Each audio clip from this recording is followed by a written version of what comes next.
আসসালামু আলাইকুম, সবাই কেমন আছেন? আশা করি সবাই ভালো আছেন। আমি আলহামদুলিল্লাহ ভালো আছি আপনাদের দোয়ায়। তো ঈদ চলে গেছে আর বাবার বাড়িতে চলে আসছি। তো ঈদের পর বাসায় চলে আসার পরে সবাই হচ্ছে মেহমান কম বেশি আমাদের বাসায় প্রত্যেক দিনই আসতেছে।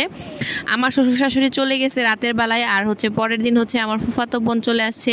তো আমার ফুফাতো বোন যেহেতু আসছে, তো আজকে দুপুরে হচ্ছে রান্নাবান্না হবে। আর কী রান্নাবান্না হবে সব কিছু আপনাদের সাথে শেয়ার করব।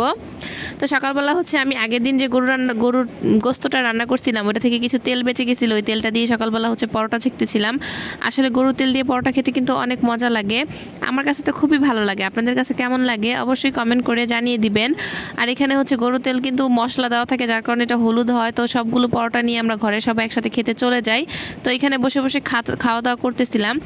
যেহেতু এখন দুই একটা অফিস গার্মেন্টস খুলছে, যার কারণে হচ্ছে আমাদের গ্যাসের যে লাইনের গ্যাস, এটা হচ্ছে একদম কমে গেছে। আর সকালবেলা যেহেতু সবার বন্ধ, দেরি করে ঘুম থেকে উঠা হয়, এই জন্য হচ্ছে গ্যাসটা পাওয়া যায় না। তো আমাদের এলপি গ্যাস ছিল আলাদা, আরেকটা ঘরের মধ্যে ছিল ওই চুলাটা। তো ওই ঘরে হচ্ছে রুটি বানাই নিছি। তো আমার ফুফাতো বোন তার ছেলে মেয়ে সবাই নিয়ে চলে আসছে। আপু হচ্ছে একটা সুন্দর কেক নিয়ে আসছিল। আসলে বাচ্চারা কেক খেতে কিন্তু অনেক পছন্দ করে। আমার আদনান দেখে হচ্ছে ক্রিমটা নিতে চাইছিল। তো আমি বললাম যে দাঁড়াও বাবা, আমি সুন্দর করে ছোট ছোট করে কেটে দিচ্ছি। তো এই তো সবাইকে ছোট ছোট করে কেটে দিচ্ছিলাম। আমার আদনাও মাশাআল্লাহ একটু পছন্দ করছে, বাট দুই এক কামড় খেয়ে ফেলে দিছে এই যে। আর এই বাকিটুকু হচ্ছে আর খায় নাই, ফালাই দিছে। তো এখানে হচ্ছে গরুর মাংস হচ্ছে কষায় ভালোভাবে হচ্ছে কষানোর পর হচ্ছে প্রেশার কুকারে আমি হচ্ছে ঢাকনাটা দিয়ে বসাই দিব। এখন হচ্ছে সামান্য পরিমাণ গ্যাস আসছে। আসলে গ্যাস না থাকার কারণে রান্নাবান্না অনেক দেরি হয়ে যায়। আর দুপুর 2টা বেজে গেছে প্রায়। আর এখানে কিছু কচু শাক হচ্ছে আমু রান্না করছিল, হচ্ছে চিংড়ি মাছের মাথা ছিল কি ছিল এগুলো দিয়ে। তো এখানে আমি প্রেশার কুকারটা ঢাকনাটা লাগাই দিতেছিলাম। আর সাইডে হচ্ছে আমার যে আপু ছিল ফুফাতো বোন আসছে বেড়াইতে, উনি হচ্ছে নাড়াচাড়া দিতেছিল। তো আমি ওনার হচ্ছে ছেলে ডাক দিছে, তো উনি চলে গেছে। তো এরপর হচ্ছে আমি বলতেছি যে না, আমি বাগার দেই।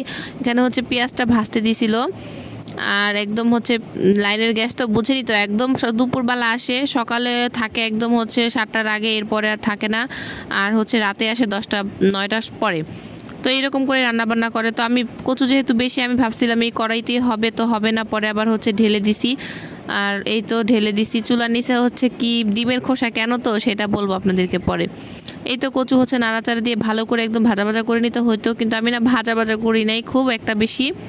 আর এই তো প্রেশার কুকারে ছিটি উঠে গেছে। এই ছিটি উঠা দেখে আমার যে ফুফাতো বোনের 2 ছেলে এসে দাঁড়ায় রয়েছে, ওরা দেখতেছে।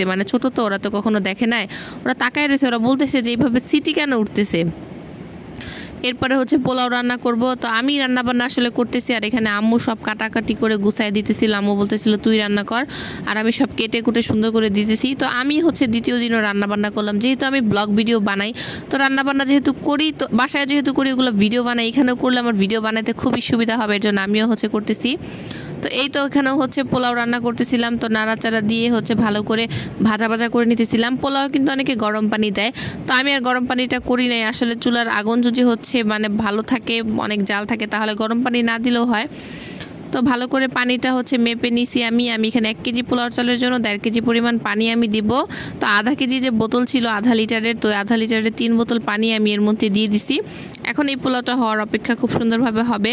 আর এই তো বাচ্চা কাচ্চা যত মানুষ আছে সবাই মিলে হচ্ছে খেতে বসে পড়ছে। এখানে জায়গাটা আপনারা ইগনোর করতে পারেন না, আর ভিডিওটা ভালো না লাগলে নাও দেখতে পারেন।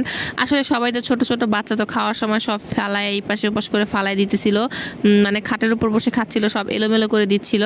তো আর কিছু করার ছিল না। তো হচ্ছে সন্ধ্যার পরে হচ্ছে আমরা সবাই মিলে মুড়ি পার্টি করতেছিলাম, যে সবাই যদি একসাথে বসে মুড়ি খাই চানাচুর দিয়ে খুবই ভালো লাগবে।